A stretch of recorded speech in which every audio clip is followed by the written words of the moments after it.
जय हिंद साथियों, कैसे हैं आप। उम्मीद करते हैं आप अच्छे होंगे और साथ में आपकी तैयारी अच्छी तरीके से चल रही होगी। दोस्तों, आज हम आपके बीच मौजूद हुए हैं प्रश्नावली 6.3 के पहले प्रश्न को लेके। इस प्रश्न के अंतर्गत आपको क्या करना है तो देखिए, यहाँ से आप देख सकते हैं कि बताइए कि आकृति 6.34 में दिए गए त्रिभुजों के युग्मों में कौन कौन से युग्म समरूप है। आपको यहाँ दिखाना है कि जो युग्म दिए गए हैं इनमें कौन कौन समरूप है और उस समरूपता कसौटी को लिखिए जिसका प्रयोग आपने उत्तर देने में किया है। यानी आप यदि कहते हैं समरूप तो किस आधार पर कहते हैं उसको लिखना है, तथा साथ ही समरूप त्रिभुजों को सांकेतिक रूप में व्यक्त कीजिए। और साथ में आपको सांकेतिक रूप में, जैसे यहाँ पे आप देख सकते हैं त्रिभुज ABC और त्रिभुज PQR है, तो दोनों को यदि समरूप है तो लिख देना आपको कि त्रिभुज समरूप है। तो चलिए पहले प्रश्न को देखते हैं। पहला है कि ABC त्रिभुज आप देख सकते हैं और PQR, इन दोनों में आप देख सकते हैं कि संगत कोण जो है यहाँ से 60 डिग्री, ये वाला 80 डिग्री और फिर ये वाला 40 डिग्री है। यानी इनके संगत कोण आपस में बराबर है, तो त्रिभुज क्या होगा, समरूप होगा। त्रिभुज समरूप होगा। और कहता है कसौटी लिखना है, तो तीनों कोण आपस में बराबर है, तो एंगल एंगल एंगल से त्रिभुज ABC समरूप त्रिभुज PQR होगा। यानी ये कोण जो कसौटी है समरूपता की, उससे ये दोनों त्रिभुज समरूप होंगे। तो यहाँ पे हम लिखेंगे कि त्रिभुज समरूप है। इसके बाद आप दूसरा को देखिए, तो दूसरे में आप देख सकते हैं कि ये भुजा 3 है और ये भुजा 6 है। तो AC और बट्टे AC और आप निकाल सकते हैं बट्टे PQ, AC बट्टे PQ। तो यहाँ से 3/6 1/2 प्राप्त हुआ। उसके बाद आप निकाल सकते हैं AB और by AB by QR, AB by QR। तो AB कितना है तो 2 है और QR 4 है, यहाँ से 1/2। उसके बाद आप एक भुजा बचता है, वो है BC और बट्टे PR। तो ये BC जो है 2.5 और PR है 5। इसको आप कट करोगे तो 1/2 प्राप्त होगा। आप देख सकते हैं कि त्रिभुज ABC और त्रिभुज PQR के संगत भुजाओं का अनुपात एक ही है। तो जब संगत भुजाओं का अनुपात एक ही होगा तो त्रिभुज आपस में समरूप होंगे। किस आधार पर, तो इसको कहते हैं S, यानी भुजा भुजा भुजा कसौटी के आधार पर त्रिभुज ABC समरूप त्रिभुज PQR होगा। तो ये भुजा भुजा भुजा के आधार पर, यानी तीनों भुजा इनका जो है ना एक ही रेशियो में है, एक ही अनुपात में है। तीसरे प्रश्न को आप देख सकते हैं, तो तीसरा में LP और बट्टे आप निकालेंगे DF। तो ये आपका आ जाएगा LP कितना है तो 3 है और DF जो है वो 6 है। काटिएगा तो 1/2 आएगा। उसके बाद आप निकालिएगा MP और बाई DE, MP और बाई इसका DE। तो MP देखिए कितना है तो 2 है और DE जो है 4 है। इसको काटिएगा 1/2 आएगा। फिर आपको एक और भुजा बचता है, वो भुजा है LM और इसके बट्टे में आप EF को रखिए। LM बट्टे EF तो 2.7/5, ये कटेगा नहीं कटेगा। तो आप कह सकते हैं कि इनका संगत भुजा जो है एक ही अनुपात में नहीं है। तो जब संगत भुजा एक ही अनुपात में नहीं होगा तो त्रिभुज समरूप नहीं है। त्रिभुज समरूप नहीं है, दोनों त्रिभुज जो है आपस में समरूप नहीं है।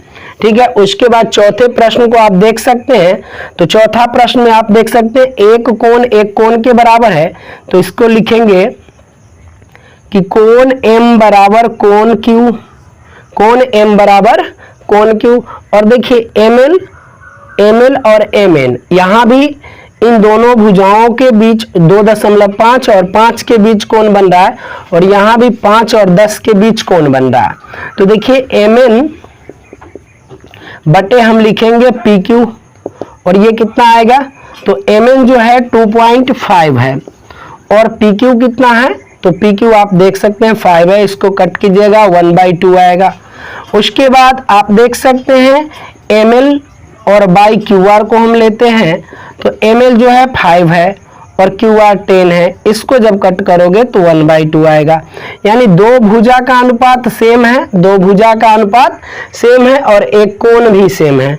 तो इसको लिखेंगे दो भुजा, तो S S और एक कोण, देखिए बीच का कोण है तो इसको बीच में आप रखिए और फिर S को लिखिए। यानी भुजा कोण भुजा कसौटी से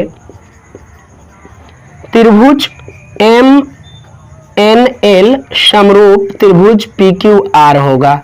यानी जब त्रिभुज के एक कोण संगत कोण और साथ में संगत दो भुजा बराबर हो तो त्रिभुज समरूप होते हैं। जैसा कि आप यहाँ पे देख रहे हैं कि ये दोनों जो भुजा है, ये दोनों भुजा एक ही अनुपात में, इनका अनुपात और इनका अनुपात एक ही है, तो दो भुजाओं का अनुपात सेम है और एक कोण सेम है, तो त्रिभुज क्या होगा, समरूप होगा। उसके बाद पांचवें प्रश्न को आप देख सकते हैं कि ये वाला कोण 80 डिग्री है, चलो भाई ये भी 80 डिग्री है, तो कोण A बराबर कोण F। अब देखिए ये जो कोण दिखा रहा है तो इसका संगत भुजा AC है और इसका एक भुजा AC है, तो इसका संगत भुजा जो होना चाहिए DF होना चाहिए। लेकिन यहाँ पे डिफरेंट है, ये दोनों भुजा के बीच का कोण है, लेकिन यहाँ ये दोनों भुजा के बीच का कोण ये वाला यदि 80 डिग्री होता तो त्रिभुज समरूप होने की संभावना होती। बल्कि यहाँ पे आप देख सकते हैं कि इन दोनों भुजाओं के बीच का कोण 80 नहीं है, ये यहाँ वाला कोण है, संगत कोण भी यहाँ आपस में बराबर नहीं है। तो ऐसी स्थिति में त्रिभुज समरूप नहीं होंगे। तो त्रिभुज ABC समरूप नहीं है त्रिभुज DEF। तो ऐसी स्थिति में त्रिभुज ABC DEF के समरूप नहीं होगा। उसके बाद यहाँ का आखिरी और छठा प्रश्न है इस प्रश्न में, तो यहाँ आप देख सकते हैं त्रिभुज DEF है, त्रिभुज DEF और आपको PQR में दिखाना है कि क्या ये त्रिभुज समरूप है। तो दोस्तों देखिए सबसे पहले कि यहाँ एक कोण ये इस कोण के बराबर है, दूसरा 70 डिग्री है। अब बताओ कि ये तीसरा कितने डिग्री का कोण होगा, तो 70 और 80 को आप जोड़ोगे तो 150 आएगा और त्रिभुज के तीनों कोणों का योग जो होता है तो वो 180 डिग्री होता है। जब दो कोण 150 है तो तीसरा कोण 30 डिग्री का होगा। अब यहां से आप कह सकते हैं कि कोण D बराबर, इसको भी आप 70 लिख सकते हैं, 80 और 30 कितना होगा, तो 80 और 30 जो है 110 और 180 में से आप घटाओगे तो 70 डिग्री ये कोण प्राप्त होगा आपको। तो कोण D बराबर कोण P लिख सकते हैं आप और कोण E बराबर कोण Q लिख सकते हैं। सिर्फ दो कोण यदि बराबर होगा, संगत कोण होना चाहिए, दो कोण यदि संगत कोण आपस में बराबर हो तो त्रिभुज क्या होते हैं, समरूप होते हैं। तो हम कह सकते हैं एंगल एंगल यानी कोण कोण से त्रिभुज DEF समरूप त्रिभुज PQR।